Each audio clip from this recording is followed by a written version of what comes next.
চট্টগ্রামের মিরসরাইয়ে অসহায় জেলে পরিবারের মাঝে জামায়াতে ইসলামের পক্ষ থেকে উপহার সামগ্রী বিতরণ করা হয়েছে। শুক্রবার উপজেলার মায়ানী ইউনিয়নের ৮ নং ওয়ার্ডের জলদাস পাড়ায় এসব উপহার দেওয়া হয়।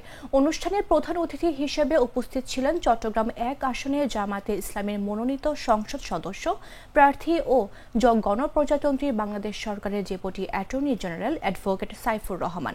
এছাড়া বিশেষ অতিথি হিসেবে ছিলেন মিরসরাই উপজেলা জামায়াতে ইসলামের আমির মাওলানা নুরুল কবির। এ সময় সাইফুর রহমান বলেন, জামায়াতে ইসলামী একটি কল্যাণমুখী রাষ্ট্র পরিচালনার জন্য কাজ করে যাচ্ছে। জামাত সব ধর্ম বর্ণের মানুষের জন্য নিবেদিত। আগের সরকারের আমলে জলদাসের ভাইরা অবহেলিত ছিল, কোনো সরকার তাদের জন্য কাজ করেনি।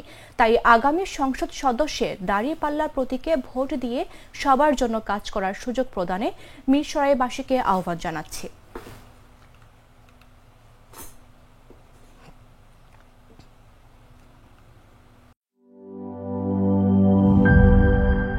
বান্ডেল থাকলে প্রতি সেনমানিতে টাকা বাঁচবে।